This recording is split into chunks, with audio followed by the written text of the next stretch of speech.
క్రీస్తునందు ప్రియమైన శుభోచనం దేవుని ప్రియులకు మన ప్రభైన యేసుక్రీస్తు వారి శ్రేష్టమైన శక్తి కలిగిన నామమున ఈ ఉదయకాల శుభాలు అందిస్తూ ఉన్నాం. ప్రియులారా, లేవగానే ఎలా లేచారు? ప్రభుని స్తుతిస్తూ ఘనపరుస్తూ లేచారా? గడిచిన రాత్రంతా క్షేమాన్ని కృపను దయచేసి మరొక నూతన దినాన్ని దయచేసిన దేవునికి కృతజ్ఞతాస్తుతులు చెల్లించాలి. దేవుని వాక్యం సెలవిస్తుంది, ప్రతిరోజు ఒక క్రొత్త రోజు, ముందెన్నడు రాబోదు ఈరోజు, మరెన్నడూ రాలేదు ఈరోజు, ప్రత్యేక బహుమతి ఈరోజు, ఆనందంగా పని చేయాలి ఈరోజు, ఎంతో స్తుతి చెల్లించాలి ఈరోజు.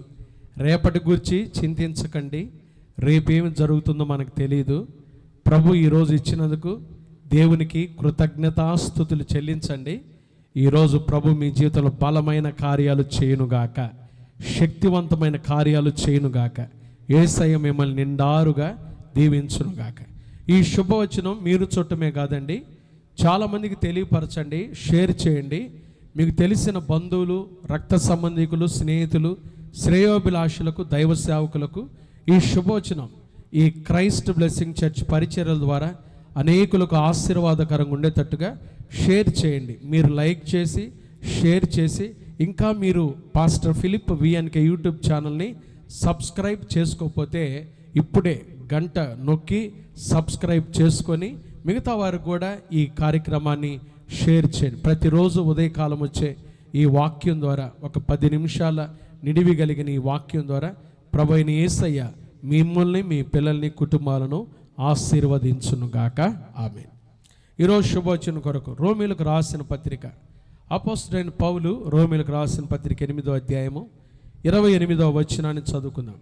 దేవుని ప్రేమించు వారికి, అనగా ఆయన సంకల్పం చొప్పున పిలువబడిన వారికి మేలు కలుగుటకై సమస్తమును సమకూడి జరుగుచున్నవని ఎరుగుదుము. ఎంత బలమైన మాట చూడండి. ఎరుగుదుము అంటే తెలుసుకుందాము. ఏం తెలుసుకోవాలి? దేవుని ప్రేమించు వారికి, అనగా ఆయన సంకల్పం చొప్పున పిలువబడిన వారికి మేలు కలుగుటకై సమస్తమును సమకూడి జరుగుచున్నవని ఎరుగుదుము. 3 విషయాలు ఈ అద్భుతమైన వచనంలో నుంచి మనం నేర్చుకుందాం. చూడండి, ఇది మనందరికీ కంఠోపాఠంగా చిన్నప్పటి నుంచి కంఠత వాక్యాల్లో నేర్చుకున్న వాక్యమే.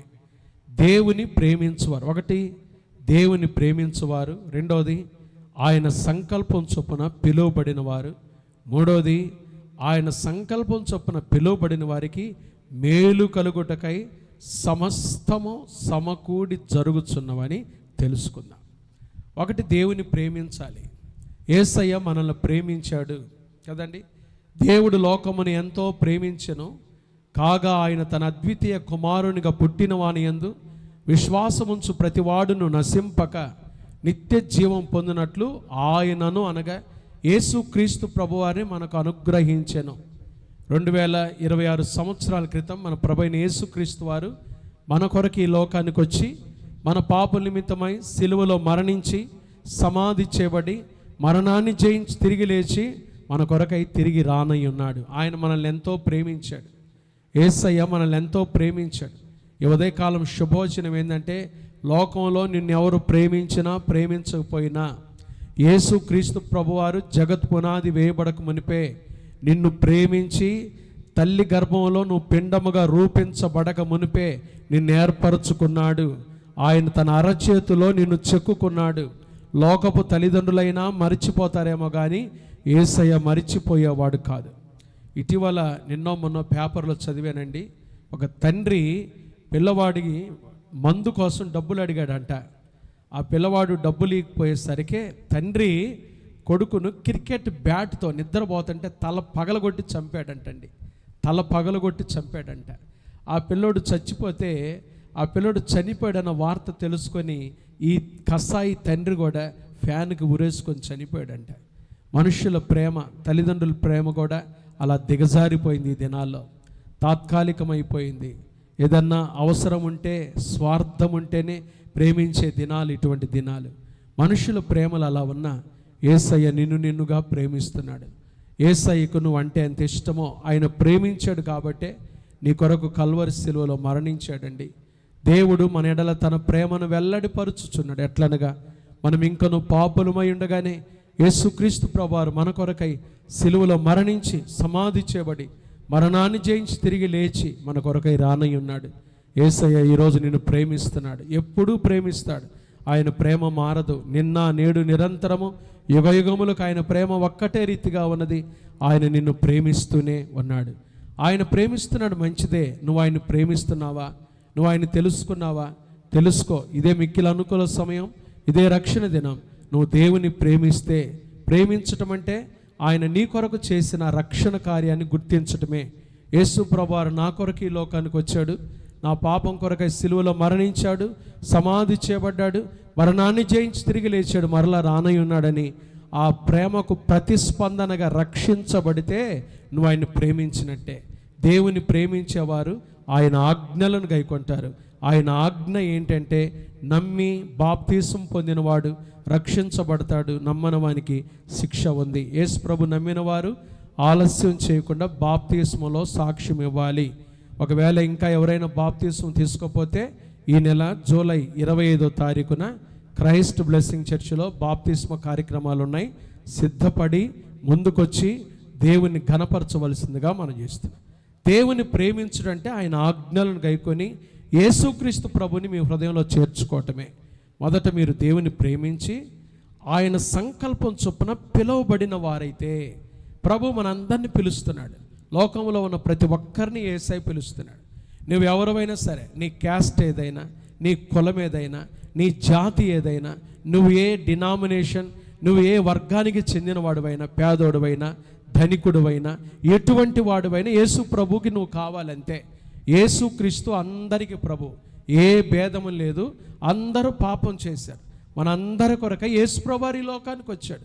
ప్రయాసపడి భారం మోసుకొనుచున్న సమస్త జనులారా నా యొద్దకు రండి, నేను మీకు విశ్రాంతి ఇస్తానని సమస్త మానవాళిని యేసయ్య ఆహ్వానించాడు. కాబట్టి ఆయన ప్రేమించాలి. రెండవది, ఆయన సంకల్పం చొప్పున పిలువబడ్డావా, వచ్చావా ఆయన దగ్గరికి, ఆయన చేర్చుకున్నావా నీ హృదయంలో. నువ్వు ఆయన ప్రేమించి ఆయన చిత్తము చొప్పున పిలువబడి ఆయన సంఘంలో చేర్చబడితే మూడవ అనుభవం, మేలు కలుగుటకై నీకు సమస్తమును సమకూడి జరుగుతున్నాయి. నీకు నష్టం చేసేవాడు కాదండి యేసయ్య. దేవుడు అన్యాయం చేయటం అసంభవం అన్నాడు యోబు. ఆయన మేలే చేస్తాడు కానీ కీడు చేయడు. ఆయన మేలే చేస్తాడు. సమస్తం ఈరోజు నీకు జరుగుతుంది ఏదైనా అది నీకు మేలు కలుగుటకే. ఎందుకంటే నువ్వు దేవుని ప్రేమించావు కాబట్టి, ఆయన చిత్తంలో పిలువబడ్డావు కాబట్టి, ఆయన సంఘంలో చేర్చబడ్డావు కాబట్టి, ఆయన సువార్తకు విధేయత చూయించావు కాబట్టి నీ జీవితంలో ప్రభు ఏది చేసినా మేలే చేస్తాడు. ఆయన కీడు చేసే దేవుడు కాదు. సమస్తమును సమకూడి జరుగుచున్నవని, మేలు కలుగుటకై సమస్తమును సమకూడి జరుగుచున్నవని తెలుసుకుందాం కదండి. దేవుడు అబ్రహామును ఒకే ఒక కుమారుని బలియమని పిలిచాడు. ఇక ఆ తర్వాత మానవ సంతానంలో, మానవాళిలో దేవుడు ఎవరిని కూడా మానవ బలి కోరలేదు. ఆయన కోరడు. ఆ రోజు కూడా అబ్రహామును పరీక్షించడానికే కోరాడు. దేవుడు అబ్రహాము ఇస్సాకును బలియమన్నప్పుడు అబ్రహాము విశ్వాసంతో మోరియా పర్వతం ఎక్కాడండి. ఇస్సాకు ఎక్కుతా ఉన్నాడు. వాళ్ళు అక్కడికి వెళ్ళి బలి ఇవ్వాల్సిన సమయంలో కట్టెలు పేర్చి ఇస్సాకు పడుకున్నప్పుడు అబ్రహాము కత్తి పట్టుకొని ఎత్తగానే అబ్రహామా అబ్రహామా, దేవుడు అన్నాడు, నాకు తెలుసు, ఇందుని బట్టి నేను ఎరుగుదును, నువ్వు నాకు భయపడేవాడివి, నిన్ను విశ్వాసులకు తండ్రిగా చేస్తాను, అనేక జనములకు ఆశీర్వాదకరంగా చేస్తాను. ఎప్పుడైతే అబ్రహాం విధేయత చూపించాడు, కఠిన పరిస్థితుల్లో కూడా పరీక్షించబడిన విశ్వాసం ఎంత గొప్పదో. మన విశ్వాసము పరీక్షించబడాలి. కొన్ని పరీక్షలు కూడా మనం వెళ్ళేటప్పుడు గుర్తుపెట్టుకోండి, దేవుడు ఇక్కడ నీకు మేలే చేయబోతున్నాడు. ఈరోజు నీ జీవితంలో మేలే చేయబోతున్నాడు. ఒకవేళ ఏదైనా పరీక్షలు గుండా వెళ్తున్నావా, అది ఏ పరీక్ష అయినా, అనారోగ్యమా, ఆర్థిక ఇబ్బందుల, కుటుంబ పరిస్థితుల, సమస్యల, ఒడిదొడుకుల, ఏదైనా యేసయ్య నీకు మేలే చేయబోతున్నాడు. ఆ పరీక్షలో నువ్వు నిలబడు, యేసు వైపు చూడు, నీ భారం ఆయన మీద వెయ్యి, ఖచ్చితంగా జయము నీదే. మేలు చేసి నిన్ను ఆశీర్వదించునుగాక. దేవుడి మాటలు దీవించునుగాక.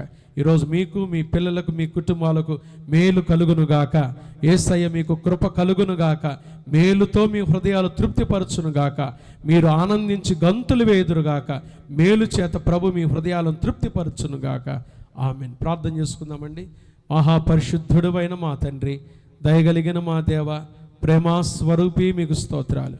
ఈ ఉదయకాలం లేవగానే శుభోచనం ద్వారా మీ మాటలు వినుటకు మాకిచ్చిన అమూల్యమైన అవకాశముకై స్తోత్రాలు. రోమా 8:28 అనేక సార్లు చదివాం ప్రభా. ఈరోజు దేవుని ప్రేమించు వారికి, అనగా ఆయన సంకల్పం చొప్పున పిలువబడిన వారికి మేలు కలుగుటకై సమస్తమును సమకూడి జరుగుచున్నమని ఎరుగుదము, తెలుసుకుందామని మమ్మల్ని మరలా పురికొల్పి ప్రేరేపించి మమ్మల్ని బలపరిచిన మీ వాక్కును బట్టి స్తోత్రాలు. విన్న వాక్యాన్ని దీవించండి. ఎవరైతే ప్రభా శుభోచనలు పాల్గొన్న ప్రియులు అనారోగ్యంతున్నారో ముట్టి బాగు చేయండి, వారి సమస్యలు పరిష్కరించండి. ఈరోజు మీ బిడ్డల జీవితాల్లో మేలు చేసి కుటుంబాలను ఆశీర్వదించండి. ఎదురయ్యే పని పాటలన్నింటిలో బిడ్డలను దీవించండి, శోధన కీడులు తప్పించండి. మీరే తోడుగా ఉండి నడిపించి క్షేమము కృప దయచేయమని యేసు నామమున ప్రార్థిస్తున్నాము తండ్రి, ఆమేన్. త్రియేక దేవుని ప్రేమ, కృపా, సమాధానములు ఈ ఉదయకాలం శుభోచనలు పాల్గొన్న దేవుని ప్రియులందరికీ, క్రైస్ట్ బ్లెస్సింగ్ చర్చ్ కుటుంబాలు, సార్వత్రిక సంఘానికి, సకల కోటి పరిశుద్ధులకు, దేవుని ప్రియులందరికీ, మన దేశానికి, రాష్ట్రానికి, అధికారులు, నాయకులందరికీ, మనుష్యులందరికీ ఇప్పుడు ఎల్లప్పుడు ప్రభువు రాకడ పర్యంతము తోడయుండును గాక. ఆమేన్. God bless you. May God be with you. Have a nice day. Have a good day and God led. దేవుని ప్రియులరా, ఒక చిన్న విన్నపము. ఈరోజు 2వ శుక్రవారం సాయంత్రం 8 గంటల నుంచి క్రైస్ట్ బ్లెస్సింగ్ చర్చ్ వినుకొండలో మా మందిరంలో ఉపవాస ప్రార్థన జరుగుతుంది. 8 గంటల నుంచి 11:30 గంటల వరకు. కాబట్టి ఆసక్తి కలిగిన మీరందరూ భారభరితమైన హృదయంతో రండి. దేవుని వాక్యం ద్వారా దీవించబడదాం. అనేక అంశాల కొరకు ప్రార్థన చేద్దాం. దేవుని కృపకు పాత్రులు మోదాం. నీళ్లు కుమ్మరించినట్లుగా ఆయన సన్నిధిలో మన హృదయాలు కుమ్మరిద్దాం. దేవుని కృప మనకు తోడైండును గాక. ఆమెన్. God bless you.